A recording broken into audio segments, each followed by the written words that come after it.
Recently, the National Association of Realtors did a study on the housing wealth gains of the middle class between 2010 and 2020. And according to the study, the middle income households gained $2.1 trillion in housing wealth between those 10 years. It's no secret that if you purchased a home around 2010 and you still own it, you have done pretty well. In fact, a typical homeowner that bought a home back in 2010 at the median sales price of $163,000 is likely to have added $230,000 in housing wealth by 2020. Hopefully, you were one of those people. The metro areas with the greatest increase in middle-income homeowners between those 10 years were Phoenix, Austin, Nashville, Dallas, Houston, Atlanta, Orlando, Portland, Oregon, Seattle, and Tampa. And of the top 20 rising middle-class housing markets, the Nashville area landed in at number 3. Between those years, there were 55,000 middle-income households added to the Middle Tennessee area. So who's considered middle income? In this study, the National Association of Realtors defined the middle income group as households with income of 80 to 200% of the median income in that area. And for Nashville, that median income for 2020 landed in at $98,000. So if you made anywhere from 80 to 200% of $98,000, you were considered middle income.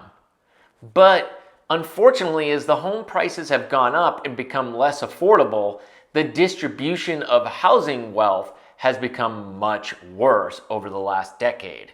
Let me give you an example.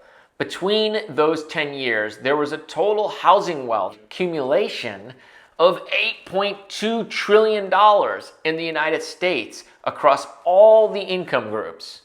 And of that $8.2 trillion, high-income homeowners accounted for $5.8 trillion, or 71%. So let's take a look at low-income homeowners. Low-income homeowners actually comprised a smaller fraction of all homeowners in 2020 versus 2010. And these numbers don't even include 2021. If things keep going like they are, I would say the percentage of low-income homeowners is going to fall by a pretty large percentage. And the last thing I want to look at is this graph right here. This graph actually shows that the homeownership rate actually decreased across all income groups in 2020 versus 2010. The low-income group dipped about 2%. And the high-income group dipped about 4%. But look at the middle-income group. Their homeownership rate actually dropped by about 8.5%. It's going to be interesting to see how the next 10 years plays out. Will the lower-income groups get completely pushed out of the housing market? What about the middle-income group? It's going to be really interesting to see how it plays out. We already know what 2021 did.